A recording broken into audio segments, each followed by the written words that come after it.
Now, would you believe me if I told you that the iPhone 14 Pro is a better deal than the iPhone 15 Pro?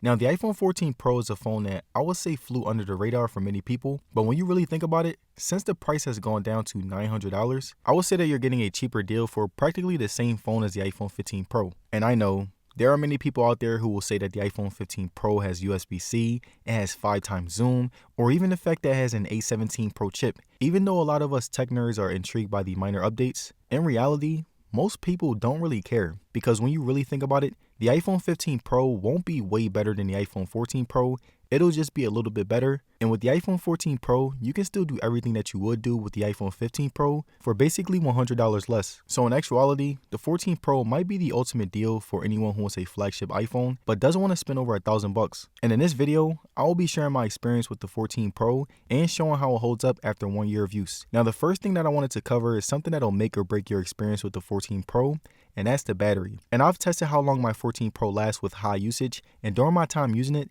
I would get about 6 hours of screen time a day, and even though that's pretty good usage, it really didn't stop my 14 Pro Max from being able to last all day. On average, I would end my day with about 25% battery left, which is pretty impressive since I was using power heavy apps like Instagram or even Asphalt 9. I would also have much heavier work days on my 14 Pro, like whenever I got 9 hours doing things like writing scripts at work or filming multiple videos. The 14 Pro also has 30-watt fast charging, which I had minimal problems with. It charges pretty fast, 75% in 55 minutes, but most of the time I charge it overnight, so it really didn't matter. But at the end of the day, I really can't always be content. And now, just like any other phone that I use, I was never the type of person to cut any corners to save battery, and my iPhone had all-day battery life, so most of the time I was charging it overnight. And during my time of using my Pro, I had 5G on, my brightness was on manual and always medium to high with always on display on. I'm using every power heavy app as much as I can, and again, I only use power saving mode a couple of times, meaning that if you are someone who mostly charges your phone overnight, you should be good no matter how much you use your phone. And now the next thing that I wanted to touch on when it comes to the 14 Pro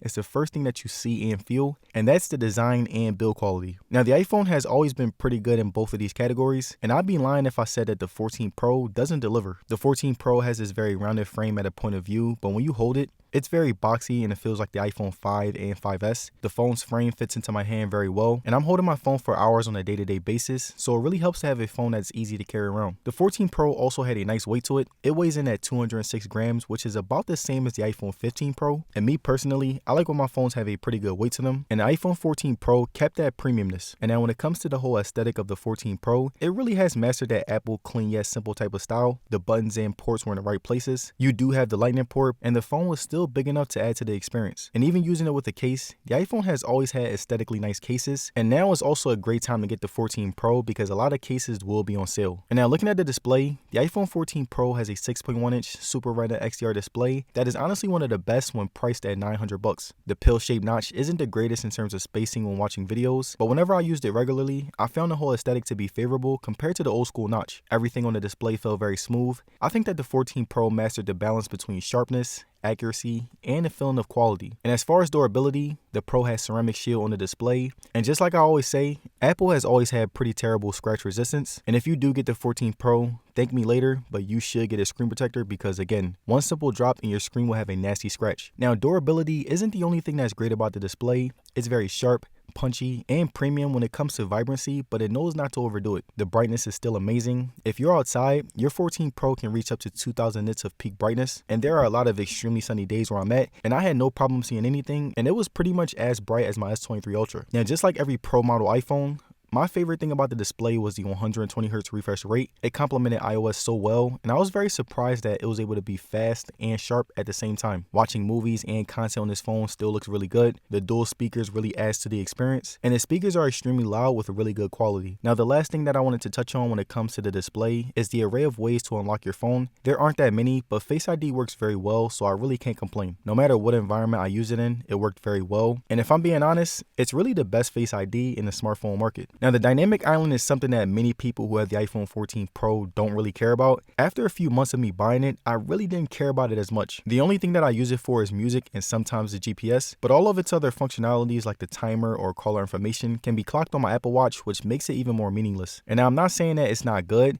It is and can be very helpful, but overall, I don't think it's the main feature that Apple claimed it to be. But besides my opinions on the idea of the dynamic island, It worked very well and I didn't have any hiccups with it, but be careful because there are some people who are still experiencing bugs. Now, before I discuss camera, there are two problems that I still have with my 14 Pro and Pro Max. And the first one being the fact that it doesn't take physical SIM cards. Now, as you guys know, I change phones very often. I switch between the Samsung, Pixel, and iPhone, and the iPhone is by far the most complicated one to switch to. And it's not even the iPhone's fault. Many carriers aren't really equipped to have a seamless process, and it makes it just so difficult. Again, wireless SIM card is really a great idea, but a lot of carriers really have to update their tech. And now the next and last problem that I still face when it comes to the iPhone 14 Pro is the camera focus. Now again, I shoot a majority of my videos on my iPhone, but I can't really shoot with the iPhone 14 series because it can't focus on certain things, which is very, very annoying. Like whenever I'm shooting a phone, I try to show off the sides of the phone, and for some reason, the 14 Pro cannot focus on it. So I end up just putting it away and using my older iPhones. And now moving on to camera,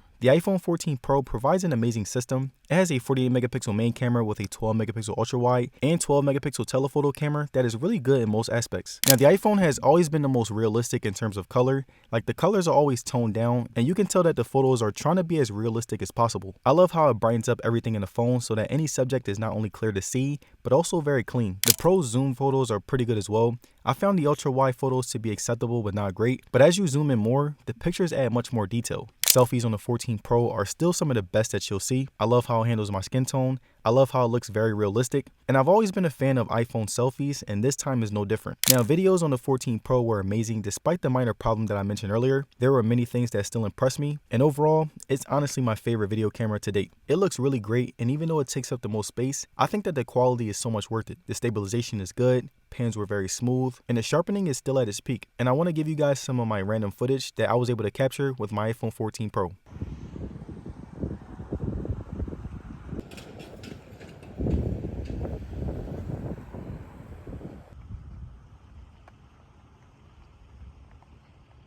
And alright you guys, that's it for my review on the iPhone 14 Pro. It's a very good phone, and I think that for $900, you really can't beat that. It has a great display, a pretty good software, a pretty great camera, and many other things that can be looked at from many different perspectives. But overall, I think that it's a pretty cool iPhone, especially for that price. And let me know down in the comments, you guys. Would you buy the iPhone 14 Pro over the iPhone 15 Pro? Let me know. And again, I want to thank you guys for watching today's video, and I'm going to see you guys in the next one.